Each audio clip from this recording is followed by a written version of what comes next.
अपन ने कीटनाशी का क्लासिफिकेशन स्टार्ट कर दिया था और इसमें मैंने आपको दो बता दिए थे इसके बेस। एक तो था शरीर में प्रवेश करने यानी मोड ऑफ एंट्री, और एक अपन ने कर लिया था क्रियाविधि के आधार यानी based on mode of action. अब अपने पास में थर्ड है यहाँ बेस्ड ऑन केमिकल नेचर, और इसमें केमिकल नेचर यानी कि रसायन के स्वभाव के आधार पे अपने को ये काम यहाँ पर करना है। अब देखो, अगर अपन रसायन के आधार पर इसको विभाजित करते हैं तो ये यहाँ पे 4 तरीके के हैं। इनऑर्गेनिक है, ऑर्गेनिक है, फिर सिंथेटिक है और मिसलेनियस है। तो सबसे पहले अपन इनऑर्गेनिक लेते हैं। तो इनऑर्गेनिक मतलब कि जिसमें कि कार्बन का उपयोग नहीं है, और ये आप केमिस्ट्री में पढ़ते ही हो। तो यहाँ पे कुछ एग्जांपल्स आपके दिए हुए हैं, जैसे मान लीजिए कि ये यहाँ पे इनऑर्गेनिक नहीं में सबसे पहले दे रखा है आपका आर्सेनिक यौगिक, यानी कि जिसमें धातु जो है वो उपस्थित है। और ये जो आर्सेनिक युक्त है इसमें लेड आर्सेनेट है, कैल्शियम आर्सेनेट है। तो ये जो रसायन है, ये रसायन इंसेक्ट के साथ साथ अपन जो स्तनधारी है उन पे भी बहुत ज़्यादा जो है विषैले इफेक्ट या प्रभाव छोड़ता है। फिर उसके बाद में सेकेंड है इसका फ्लोरीन यौगिक। तो इसमें जो है फ्लोरीन का यूज किया जाता है, और ये मतलब आर्सेनिक की तुलना में थोड़े से कम विषैले होते हैं। बाकी जो पौधों पे भी ज़्यादा प्रभाव नहीं डालते हैं। और इसमें जो विष है ये अधिकतर कौन सा होता है, एक तो कॉन्टैक्ट यानी संस्पर्श वाला है, जठर विष है। इस तरीके से ये इंसेक्ट के ऊपर काम करते हैं। और अगर अपन एग्जांपल देखें तो सोडियम फ्लोराइड है, सोडियम फ्लू एल्यूमिनेट है। तो ये कुछ इसके एग्जांपल है। फिर तीसरा यहाँ पे है गंधक या उसके यौगिक। तो गंधक के भी आपने देखे हैं। तो ये जो गंधक वाले रसायन है इनका उपयोग अधिकतर अपन जो है फंगस पे यानी कि कवकनाशी के रूप में करते हैं, बारूदीनाशक यानी कि माइट्स के रूप में करते हैं। और अगर हम इसका उपयोग करते हैं तो ये इससे जिस कंटेनर में अपन इसको लेते हैं तो वो कंटेनर अगर आप उसको यूज नहीं करोगे तो काला पड़ जाता है। तो अपने को पता लग जाता है कि इसके अंदर गंधक है। और जब इसका ये काला हो जाता है तो उस वजह से इसकी क्षमता ये जो इसका इफेक्ट है वो भी धीरे धीरे क्या हो जाता है, कम हो जाता है। तो इसको तुरंत जो है काम में लेना चाहिए। और इसकी एक स्पेशल स्मेल आती है जिससे हमें पता लग जाता है। और इसको अपन डस्ट के रूप में जैसे सल्फर डस्ट है या अपन डिजोल्व करके भी इसको यूज में ले सकते हैं। फिर चौथा इसका है फास्फोरस यौगिक। तो फास्फोरस में अपने को पता ही है जिंक फॉस्फाइड है, जो कि चूहे हैं, टिड्डे हैं, इनके लिए अपन काम में लेते हैं। और ये सॉलिड होते हैं लेकिन इनमें से जो है वेपर निकलती रहती है, और ये इन इंसेक्ट की या मैमल्स वगैरह हैं इनको इफेक्ट करती है उनके श्वसन तंत्र पे। देखो इनमें कार्बन उपस्थित है। अभी अपन पहला लेते हैं किसे, जंतु कीटनाशी। उसके वेपर यानी कि जंतुओं से ऐसे विष जिनसे कि कीट वगैरह इफेक्ट होता है। इसका बेस्ट एग्जाम्पल देखो डायग्राम में मैंने आपको दे रखा है। तो ये जो है समुद्र वगैरह के पानी वगैरह में एनिमल्स होते हैं, लंबरी को नेरिस है, या अपने पास में इंसेक्ट दूसरे एनिमल्स वगैरह हैं। तो इनसे नेरिस टॉक्सिन जहर या पॉइजन बनाया जाता है या निकाला जाता है, जिससे कि कीटों की जो नर्वस सिस्टम है वो नर्वस सिस्टम खराब हो जाता है या उस पर इफेक्ट पड़ता है, और उसमें लकवा या वो पैरालिसिस उसमें हो जाता है।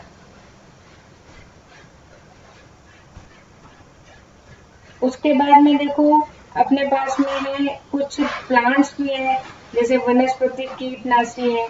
तो उनके भी जो है अपन पौधों से बना सकते हैं। जैसे आपके इसमें एग्जाम्पल पहला दे रखा है पायरेथ्रम है। ये पायरेथ्रम में एक बहुत सुंदर फूल होता है जिसे क्राइसैंथेमम जो है उससे निकालते हैं, उसमें फूलों का रस है, उसको पीसते हैं और पीसने के बाद में उसका काम में लेते हैं। और ये जो रस है ये बहुत जल्दी जो है खराब हो जाते हैं सनलाइट में, या बहुत ज़्यादा अगर ह्यूमिडिटी वगैरह हो तो उसमें खराब हो जाता है। तो इसलिए जो है इनको कलर्ड बोतल में भर के रखा जाता है, ताकि कि इन पे सनलाइट वगैरह का फर्क नहीं पड़े। और इसके अलावा अपने पास नीम है। नीम की जो निम्बोली होती है उसमें बहुत जो है सक्रिय उसमें केमिकल पाया जाता है, जिसे अपन क्या बोलते हैं, एजेटिव। और ये जो है अधिकतर यूज कहाँ किया जाता है, टिड्डी वगैरह है उनके लिए अपन यूज करते हैं। वैसे अपन खुद के लिए भी इसको यूज करते हैं, बाकी इंसेक्ट के लिए बहुत सारे, जैसे गोभी का हिंगक तितली है, चने का फली बेटक है, कपास का है, बैंगन का लट है, तो उसमें इसको बहुत ज्यादा काम में लेते हैं। उसके बाद में फिर अपने पास में तेल और उसके बायस, ऑयल और इमल्शन। अब ये जो है ये भी एक तरह का हाइड्रोकार्बन है, जिसका उपयोग करते हैं पेट्रोलियम ऑयल होता है, कोल तार वगैरह होते हैं, उसका उपयोग करते हैं। इसके अपन स्प्रे करते हैं 1 से 3% के बीच में। और इससे जितने भी अपने सल्क कीट हैं, चूनी मक्खन है, सफेद मक्खी है, इनके सब के ऊपर अपन इसका इफेक्ट डालते हैं। और ये ज्यादातर इफेक्ट इसके ऊपर होता है इसकी रेस्पिरेटरी प्रॉब्लम पे, ठीक है। फिर उसके बाद में अपने पास में कुछ है क्लोरीनेट हाइड्रोकार्बन, यानी कि क्लोरीनेटेड। और इसमें जो बेस्ट एग्जांपल है वो आपने डीडीटी वगैरह नाम सुना होगा। तो ये जो डीडीटी है ये एक्चुअली बहुत ज़्यादा इफेक्टिव होता है। और इसका उपयोग जो है सेकेंड वर्ल्ड वॉर हुआ था उसमें किया गया था। हालांकि इसने काफ़ी इंसेक्ट्स वगैरह इनको तो नष्ट किया, लेकिन इसका साइड इफेक्ट बहुत रहे। ये हमारी जितनी आपने खाद्य श्रृंखला वगैरह पढ़ी है तो उसमें इसने बहुत ज़्यादा नुकसान पहुंचाया है। तो कुछ हमारे भारत में जो क्लोरीनेटेड है आजकल उनको बैन ही कर दिया गया है। और जैसे मान लो कि इसमें आपका डाई एल्ड्रिन है, एंडोसल्फान है, एल्ड्रिन है, हेप्टाक्लोरिन को तो बैन ही कर दिया। बाकी डीडीटी, बीएससी को जो है बहुत कम जो है इसका उपयोग आप कर सकते हो। तो इस तरीके से ये अपने क्लोरीनेटेड हो गए। फिर उसके बाद में अपने पास में कार्बोनेट कीटनाशी है। ये कार्बोनेट जो है वो भी एक तरह का कार्बोनेट जो एसिड होता है उससे बनाते हैं। और इस जो रसायन है इसका जो अधिकतर यूज कहाँ किया जाता है, मोलस्कन पे, यानी जो अपने घोंगे वगैरह होते हैं उन पे करते हैं। और ये कांटेक्ट से या इसके डाइजेशन से या पूरे सिस्टमिक भी है। तो इस तरीके से जो है ये इन जो मोलस्कन्स होते हैं उन पे इफेक्ट डालते हैं। जैसे कार्बोनिल है, कार्बोफ्यूरॉन है, कार्बोफ्यूरॉन का बहुत ज्यादा उपयोग किया जाता है। फिर अपने पास में फ्यूमिजेंट, ये कल भी आपने पढ़े थे। ये क्या होते हैं कि सिंपल से सॉलिड या ठोस पदार्थ होते हैं जो नॉर्मल टेम्परेचर पे गैस में परिवर्तित हो जाते हैं। तो इनका जो है हम उपयोग कहाँ करते हैं, जैसे जहाँ अनाज वगैरह हमने रख रखा है या और कहीं पे उसमें यूज करते हैं ताकि वहाँ पे कीड़े नहीं लगे। और इसमें अधिकतर साइनाइड वगैरह है, मेथिल ब्रोमाइड है, इस तरीके के यहाँ पे यूज करते हैं।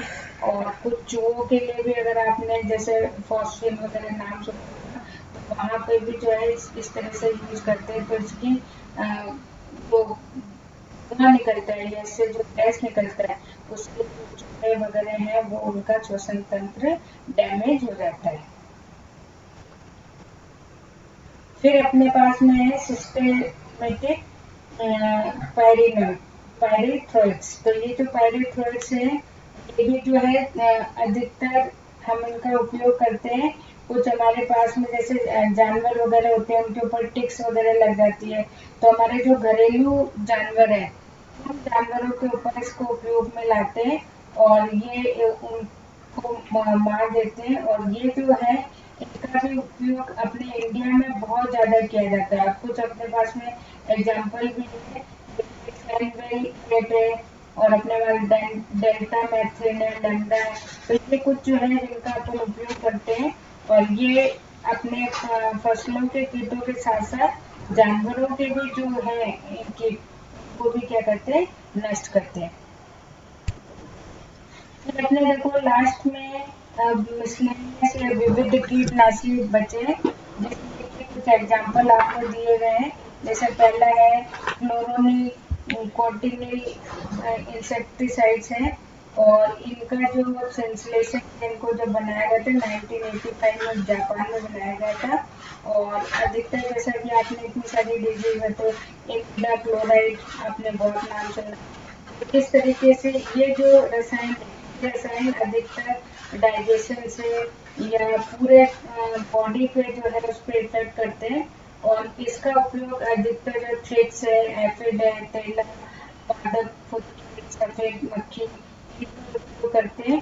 और ये जो है शरीर के साथ साथ जो है भूमि उपचार या बीज उपचार के लिए भी काम में लाए जाते हैं। फिर अपने पास में सेकेंड है फिनाइल पायरोजोल, इसका भी बहुत ज्यादा उपयोग किया जाता है। ये भी एक अच्छा कीटनाशी है जो कि कपास वगैरह के कपास है, दाने, इनके को नष्ट करने के लिए काम में लिया जाता है।